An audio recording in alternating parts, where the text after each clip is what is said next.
Salut à tous, c'est Kazin, j'espère que vous allez bien. Ne sous-estime pas les cartes promo holographiques. Et oui, c'est vrai qu'on a tendance souvent de pas trop se soucier de la carte promotionnelle qui est fournie dans les tripacks. J'ai donné un exemple ici, ce magnifique tripack de Évolution Céleste avec cette très belle carte Noctali holographique.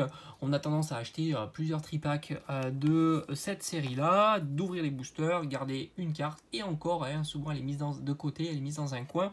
Et tout simplement de se débarrasser, soit à l'échange, soit à la vente, la carte promo holographique à vraiment 50 centimes ou vraiment très peu cher. Et tu t'aperçois qu'avec le temps, ces cartes-là sont recherchées, pas si faciles à trouver puisqu'elles étaient produites uniquement au travers de différents tripacks. Et c'est vrai que c'est une carte qu'on a tendance à ne pas se soucier, se préoccuper. On est plus focalisé sur des formats d'ultra rares plus recherchés, et tu t'aperçois que par la suite beaucoup de ces cartes là sont recherchées tout simplement pour compléter soit les cartes promotionnelles, soit des classeurs à thème comme je fais moi, et c'est souvent une tannée pour avoir ces cartes là, et par conséquent c'est tout simplement l'offre et la demande. L'offre se raréfie et la demande augmente avec le temps, tout simplement.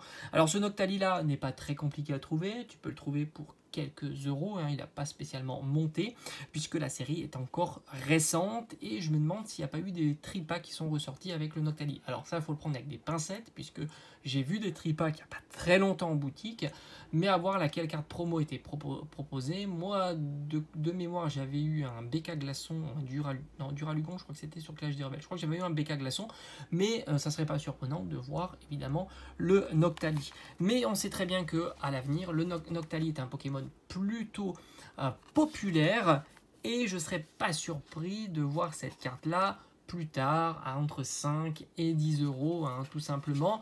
Et on l'a vu par le passé sur différents items qui sont un petit peu plus anciens ou plus compliqués à trouver. Je vais te montrer aussi un tripack que j'avais acheté en période de solde pour la somme de 8 euros. Il y a encore le prix. Très sympa tripack de Ténèbres Embrasées, même si tu t'aperçois qu'il y a un gros défaut sur le tripack puisque il n'est pas bien scellé puisque le booster a descendu. Donc il est ouvert ici. Mais c'est pas grave, moi je l'avais gardé en scellé dans ma collection. Je trouve que c'est plutôt joli. Puis c'était un vieux tripack qui était retrouvé dans mon Carrefour et ils l'ont mis en période de solde il y a peut-être 2 ans. Et ce qui m'a permis de l'avoir à moins 50%. Et là, tu vois, tu as une carte Pikachu holographique. Là aussi, c'est un petit peu la même chose. C'est une carte que tu pouvais trouver très facilement à l'époque. Les gens s'en débarrassés et tu t'aperçois que là, petit à petit, elle est en train de monter en valeur. Je l'avais gardée moi-même dans mon classeur ici. Sous sleeve, vraiment, elle est très très chouette avec des effets de bulles en version holographique comme ça. C'est vraiment réussi, et tu t'aperçois que petit à petit cette carte là est plus recherchée et coûte relativement cher entre guillemets, évidemment, parce que tout est comparable, mais cher parce que c'est qu'une simple holographique qui était très facile à trouver à l'époque. Tu les avais dans les tripacks et tu t'aperçois qu'elle est aux alentours de 5 euros. Enfin, après évidemment tu peux toujours te débrouiller pour l'avoir moins cher, mais disons que globalement c'est une carte aux alentours de 5 euros à 10 euros, voilà, grossièrement sa valeur. Et 5 à 10 euros, si tu la compares à des ultra rares de maintenant, tu peux facilement avec ce prix là avoir une full art ou 2-3 V, voilà. Donc c'est quand même beaucoup plus difficile d'avoir une full art ou 2-3 V que avoir cette carte là qui à l'époque était commune et que tu trouvais partout. Et enfin, on peut voir ces deux autres cartes là qui sont encore plus difficiles à trouver.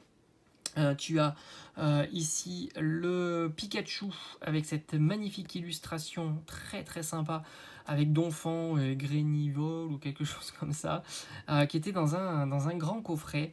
C'est une carte, d'ailleurs j'étais assez surpris de voir sa valeur. C'est une carte qui vaut aux alentours d'une vingtaine à une trentaine d'euros, donc vraiment une carte très chère, et je crois même qu'elle est beaucoup plus chère que la carte promo qui était proposée dans le coffret. Et c'est un petit peu pareil pour ce Evoli, qui est, c'est vrai, bien réussi. Petite carte promotionnelle que tu trouves aux alentours de 10-15 euros, on va dire, globalement.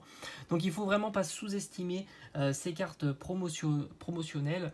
On a tendance à focaliser plutôt sur les cartes X ou les cartes GX, les cartes V, les full art, alors que celles-ci sont de vraies petites pépites qui se cachent dans nos collections. J'espère que cette vidéo t'aura plu, et on se dit comme d'habitude à bientôt sur la chaîne. Portez-vous bien, ciao ciao.